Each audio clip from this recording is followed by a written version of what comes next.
Eu me lembro, no início da minha fé cristã, eu já devia ter eu tive um sonho. Eu morava sozinho num apartamento e tive um sonho. Normalmente quando eu sonho, os meus sonhos não têm pé nem cabeça, eu acordo, não lembro direito. Sonho meu é tudo bagunçado. Mas eu acordei, eu me lembrava daquele sonho. E aquilo me chamou a atenção. Era um sonho que eu me lembrava.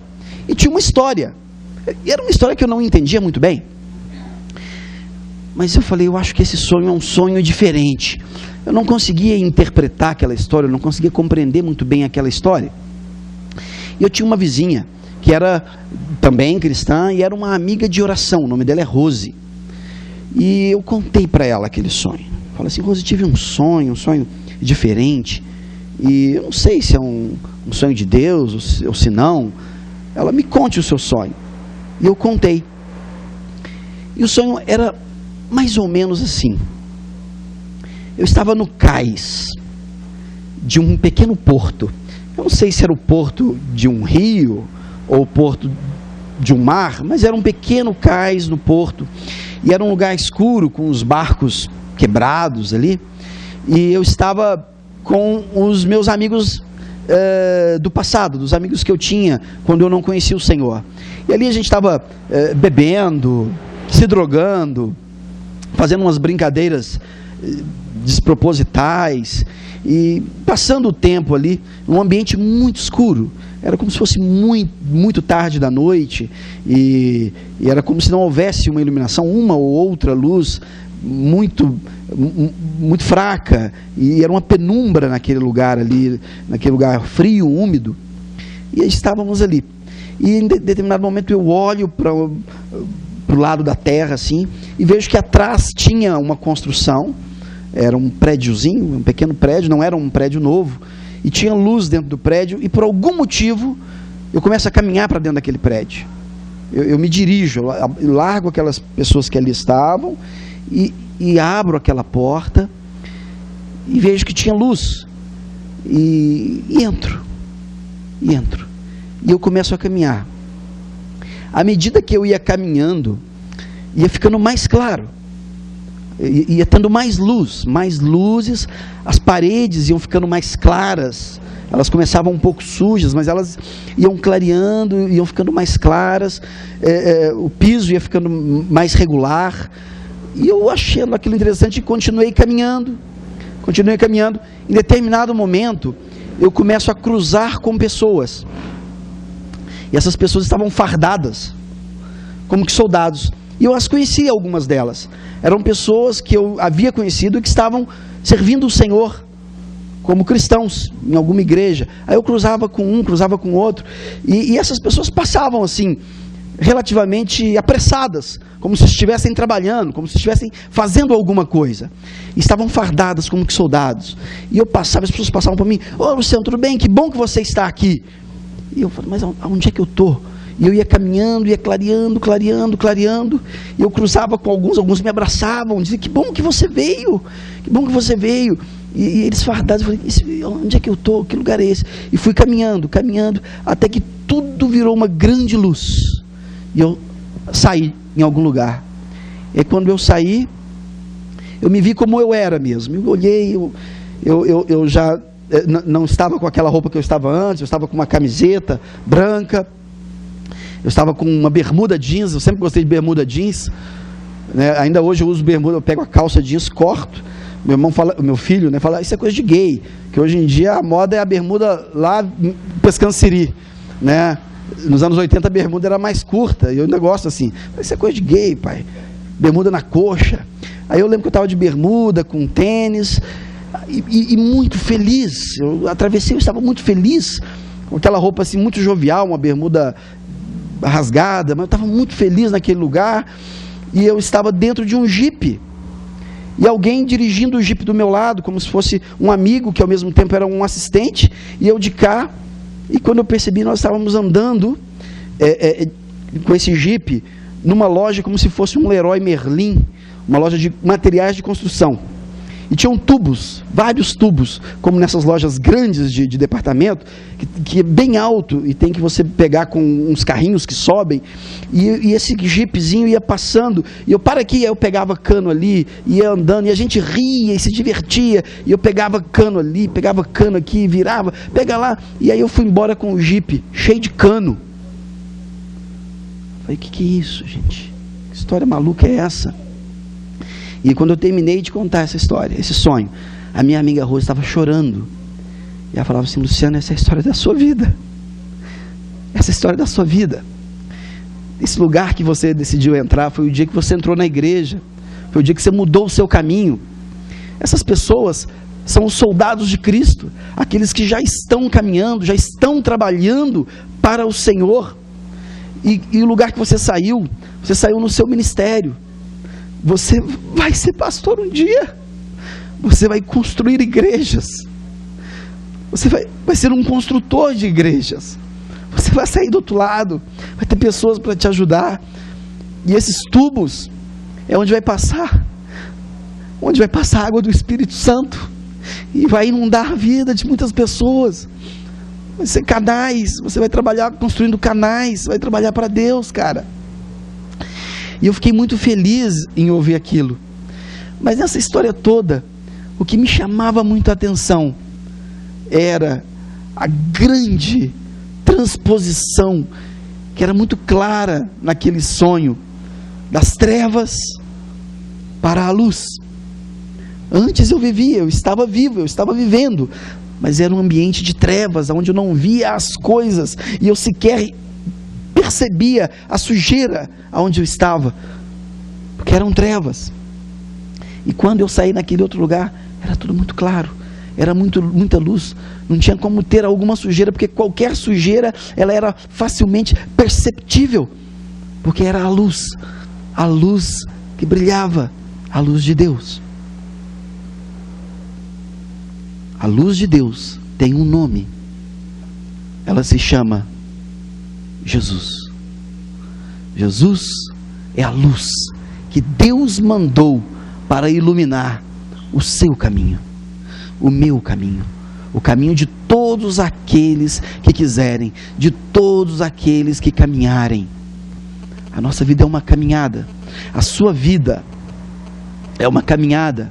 Quer você queira, quer você não queira, você está caminhando. Eu não sei se para a glória, eu não sei se para o abismo, eu sequer sei em que velocidade, mas a cada dia que o sol nasce sobre a sua vida, foi mais um trecho que você caminhou, correndo ou devagar, mas a sua vida é uma caminhada. Meus irmãos, minhas irmãs, nada pior do que caminhar nas trevas, do que caminhar sem saber se tem um buraco adiante. Eu me lembro que isso aconteceu comigo, tem mais ou menos 2 ou 3 anos, eu viajando para Goiânia, visitando meu irmão Lelis, que eu tanto amo, e nunca isso tinha acontecido comigo. Em determinado momento da viagem, eu acho que perto de Alexânia, num baixadão, eu não me lembro, não me recordo de ter tido uma outra tempestade que eu tenha visto tão forte, uma tempestade tão forte, mas tão forte, meus irmãos, eu não conseguia ver um metro adiante do carro, e não adiantava farol, e não adiantava nada, e eu comecei a entrar em desespero, eu comecei a entrar em pânico, porque eu já não sabia onde é que eu estava, se eu estava dentro da estrada, se eu estava num acostamento, se eu ia cair numa pirambeira, e eu falava assim, eu não posso parar o carro, eu não sei para onde eu estou indo, e se eu parar pode vir alguém atrás, pode vir um caminhão que está vendo, ou que não está vendo, que também não está parando e pode bater em mim. E eu comecei a entrar em desespero, porque o meu pai tinha sofrido um acidente muito grave, com alguém que bateu na traseira dele numa rodovia, e eu fiquei completamente sem ação. Eu comecei a desesperar, eu falava, Jesus, eu não me lembro de ter clamado tanto o sangue de Jesus, que eu falava assim, Deus, eu não sei para onde eu estou indo, eu posso estar me dirigindo para bater em alguém, ou cair num abismo, eu não estou enxergando nada, mas eu não posso parar, porque se eu parar, eu posso ser alvo, vítima de um outro acidente, e muita chuva, e muito trovão, e raio cair aqui, raio cair ali, vai cair um raio agora em cima do carro, e eu falava, Deus, mas que morte mais estúpida, vai ser uma morte muito estúpida, isso não pode acontecer, e fui diminuindo, e seguindo, tentando com toda a força que eu podia, olhar pelo menos meio metro, que eu via alguma coisa que eu não identificasse como terra, até que depois de uns 5 minutos, aquilo foi passando, e eu comecei a perceber que tinha uma estrada, e fui seguindo. E aí, rapidamente, eu cheguei na cidade, que eu acho que era Alexânia, Abadiânia, não sei, e para minha surpresa, eram mais ou menos, sem exagero, uns 100 automóveis, 80 automóveis, todos parados, todo mundo tinha parado a viagem, ninguém seguia, né? E aí eu parei também, dei um tempo ali. Desesperador, não saber para onde você está caminhando. Jesus é a luz que Deus mandou para que você possa caminhar sabendo aonde é que você está pisando. Não despreze a luz que Deus gratuitamente te disponibiliza para te apontar os erros, para te apontar o caminho errado, para que você, ao fazer as suas escolhas de vida, as façam consciente do caminho certo e do caminho errado. Você possa ter a escolha. Quando Jesus ilumina o caminho, a gente sabe qual é o caminho bom, a gente sabe qual é o caminho ruim. E eu gostaria que você, se puder, abrisse agora a sua Bíblia no Evangelho segundo São Lucas, no capítulo número 2 do Evangelho de Lucas.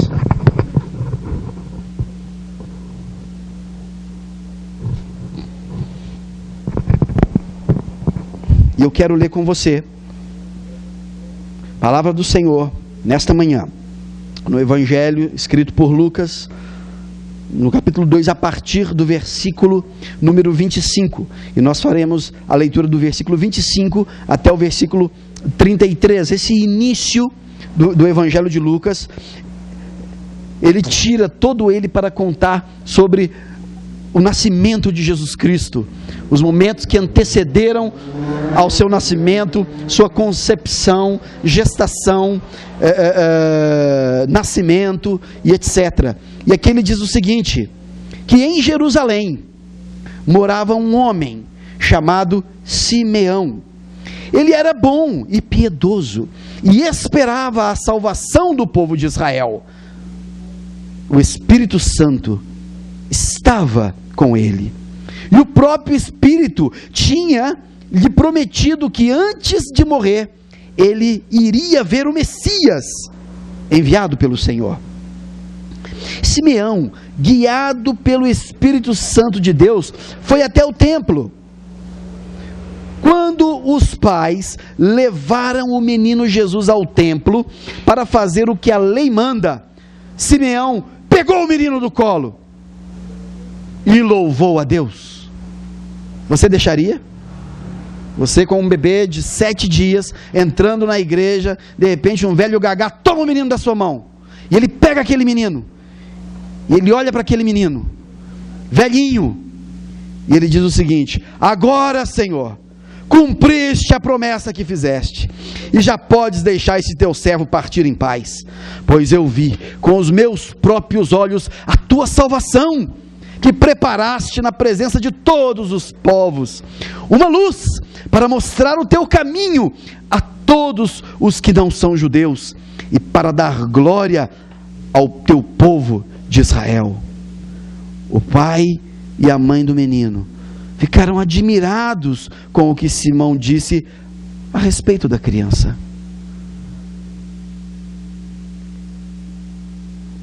Veja que cena maravilhosa, que cena linda. Simeão faz uma oração: Deus, permitas que eu veja a tua salvação antes de partir. E o Espírito Santo disse no coração dele: você verá, você ainda verá a minha salvação. Em determinado momento, ele ali deitado em casa, ou fazendo a sua sopinha, ou sei lá, lavando a sua roupinha, alguma coisa, ele sente no coração dele: vá ao templo. Não, mas agora não, agora eu tenho que terminar o almoço, agora eu tenho que ajudar minha filha. Vá ao templo. Não, mas agora não. Vá ao templo. Meus irmãos, nunca menospreze a voz do Espírito Santo dentro de você. Nunca menospreze. Olha, e o Espírito Santo, ele é educado. Deus não é como o diabo. O diabo, ele agride. Ele entra sem pedir licença. Ele bate na porta. Ele arromba. As pessoas ficam possessas. O Espírito Santo não é assim. Deus é educado. Ele sopra, ele sussurra, ele pede licença. Fique ligado com a voz de Deus. Volta e meia, vem alguma coisa na minha cabeça assim, e eu às vezes deixo passar batido, e dali a pouco eu percebo que era a voz de Deus. Simone tem aprendido isso muito, minha esposa. Ela diz assim: eu tenho aprendido uma coisa: todas as vezes que vem em meu coração uma pessoa, eu ligo para essa pessoa. E ela descobriu que é assim que Deus fala com ela, porque todas as vezes que vem alguém no coração dela, ela liga para a pessoa: que bom que você ligou, eu estava mesmo precisando de você, eu estava mesmo precisando de uma ajuda.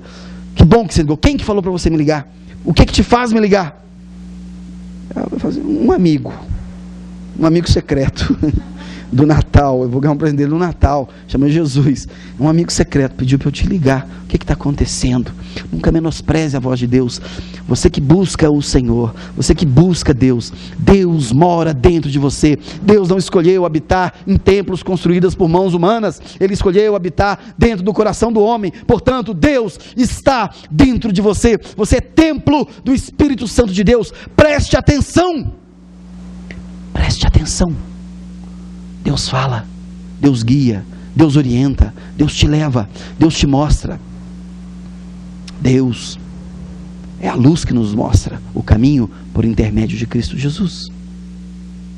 E aqui Simeão, ele escuta aquela voz interior, e ele fala: deixa eu parar o que estou fazendo. Vai ao templo, e ali chega e fala assim: e aí? E aí? O que é para fazer? De repente entra um casal, uma jovenzinha. Naquela época eu já falei aqui, né? As moças casavam com mais ou menos 15 anos, 14, 15, por aí. Moça velha tinha 16. Né? Casava-se muito cedo, era cultura. No interior dizem que no Nordeste ainda é assim, em alguns lugares, talvez seja realmente. E os homens não, os homens eram o contrário, eram mais velhos. Os homens, eles já tinham que ter condições de criar uma família para casar, já tinha que ter uma grana, uma casinha, alguma coisa. Então já era lá para os 30 mais ou menos que os homens se casavam. E aí ela vê o Simeão vê o casal entrando, ele vê a criança e ele não consegue nem pedir licença. Ele fala: olha só quem está entrando, o meu Senhor, o meu Salvador, muito obrigado, Deus. Ele não pede licença, ele quebra todos os protocolos, ele muda a rota, ele fala assim: me chame de gagá, me chame do que você quiser, me chame de doido, mas essa criança eu pego no colo agora. E pega Jesus. Meus irmãos, que te chamem do que quiser, que te chamem de louco, que te chamem de gagá, que te chamem de crente xiita, deixa chamar do que quiser, que te chamem até de metodista, não liga não. Pega Jesus, agarra Jesus e fala assim: esse é meu. Fala: esse é a luz de Deus que ilumina o meu caminho e que me leva e que me traz e que me faz caminhar em paz. E eu tenho experimentado essa paz de Deus, e eu sei que muitos de vocês que aqui estão assim também têm experimentado. Não largue, meu irmão, não largue, deixe que falem. Tem até uma música que diz assim, né? Deixa que falem, né? E quando falar, você vai sambando e cantando a musiquinha, porque você tem a coisa mais preciosa, que é a salvação de Deus para a humanidade. Aquele que nos dá paz, que faz com que a gente quebre todo o protocolo, que faz com que homens barbados chorem, que faz com que inimigos se abracem, que faz com que aonde não há esperança surja vida. Nos caminhos tortuosos, nos caminhos do vale da sombra da morte, nós tenhamos certeza de que não estamos sozinhos. Maria sabia quem era aquele menino que ela carregava? Sim ou não? Eu suponho que sim. Eu suponho que sim. Porque, primeiro, ela não teve relação sexual com homem nenhum. E ela se vê grávida. Ela vê um anjo. E o anjo fala assim: ó, Suponho que deve ter tocado no ventre dela, enfim, alguma coisa, a gente não tem como saber, a gente não estava lá. Se eu fosse um diretor de cinema, eu faria assim. Se eu fosse, né, um Spielberg evangélico, eu faria assim.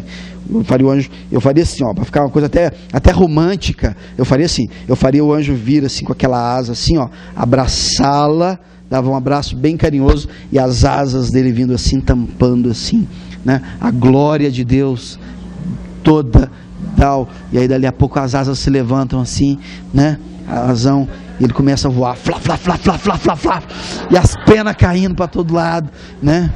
Eu pegava uma para vender, ia custar uma grana. Se eu fosse Maria, eu juntava umas 10 ali, agora eu tô feito. Eu faria mais ou menos assim, eu não sei como foi, já não sabe. O fato é que aquela menina ficou grávida. E ela fala pro marido dela, pro noivo, perdão, tô grávida. Aí ele falou assim, de quem? Ela, do anjo. Aí ele, conheço esse anjo. Conheço bem.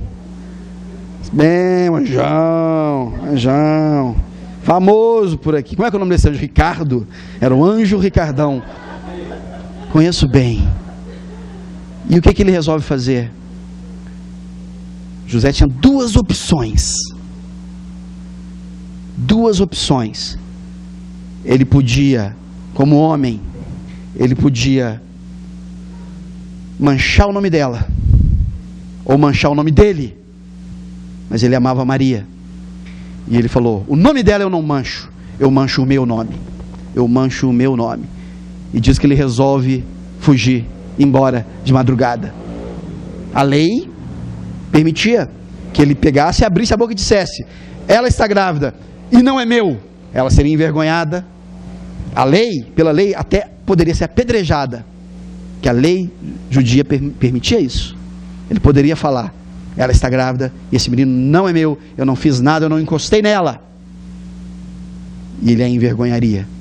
Mas ele resolveu se envergonhar. Eu vou fugir de madrugada, porque esse menino não é meu. Vão pensar que eu fiz coisa errada e fugir. Vou mudar, vou largar minha família, largar meu emprego, largar minha vida, vou para qualquer outro lugar aí, e eu serei desonrado. Ela vai contar a história que ela quiser. Ela conta a história que ela quiser, mas eu não vou imputar sobre o meu amor essa dor. Você está disposta a isso? A manchar o seu nome, em nome de quem você ama?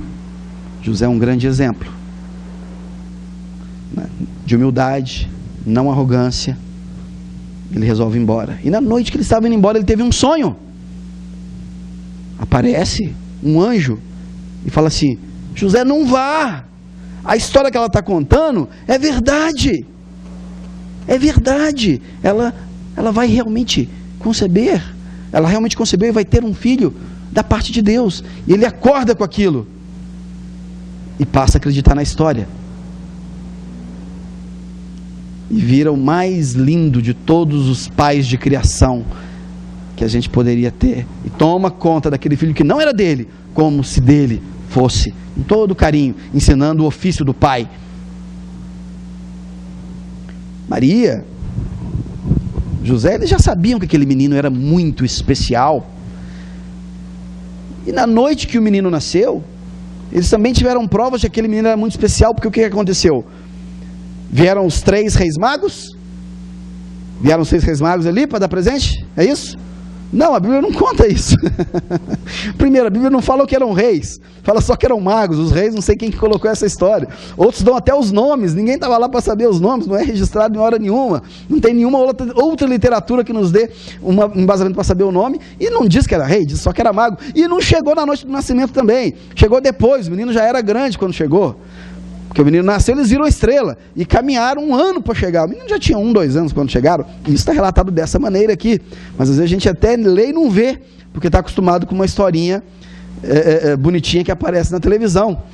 Não chegaram os magos? Chegaram quem?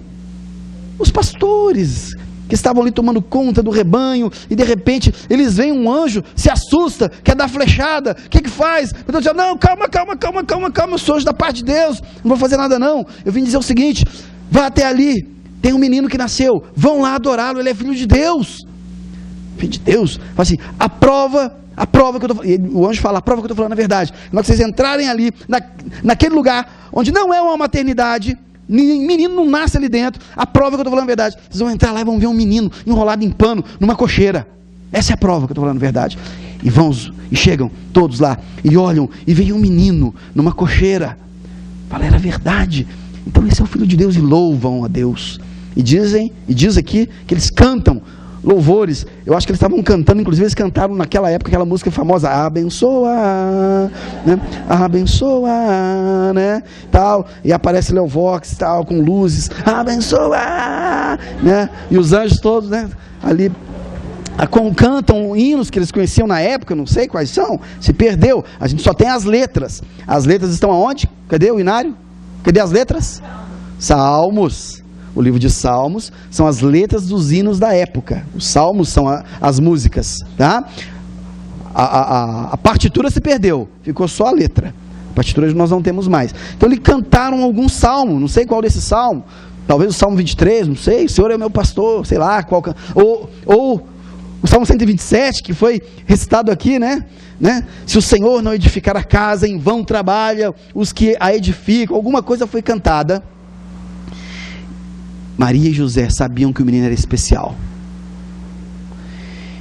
Mas nesse trecho, eu quero repetir para vocês o versículo 33. No versículo 33, após Simeão fazer tudo isso, diz o seguinte, que o pai e a mãe do menino ficaram admirados com o que Simeão disse a respeito dele. Como assim? Ficaram admirados? Eles já não sabiam que aquele menino era o Salvador, já não sabiam. Meus irmãos, assim acontece com a gente também. Deus vai se revelando para nós, aos poucos. Deus sempre tem uma boa surpresa para você. Deus sempre tem uma boa bênção para você. E mesmo Maria, que já tinha concebido um menino de uma maneira absolutamente hollywoodiana, extraordinária, ela fala assim, mas meu Deus, veja meu bem, veja José, veja Zezinho, olha o que ele está falando, que esse menino é a salvação do mundo. Mas que loucura! E ainda assim ficaram admirados. Deus sempre tem uma surpresa nova para a sua vida. Deus sempre tem algo novo para trazer. A bênção de Deus não está no passado, a bênção de Deus está no futuro. Deus é um Deus que olha para frente. Para trás são experiências que vão nos dar embasamento para vivermos o amanhã. O apóstolo Paulo diz, eu caminho olhando para frente, para o futuro, para o amanhã. Portanto, deixemos as coisas que para trás ficam e sigamos para o alvo, que é Cristo, que é Jesus. Hoje falamos isso no Café com Deus.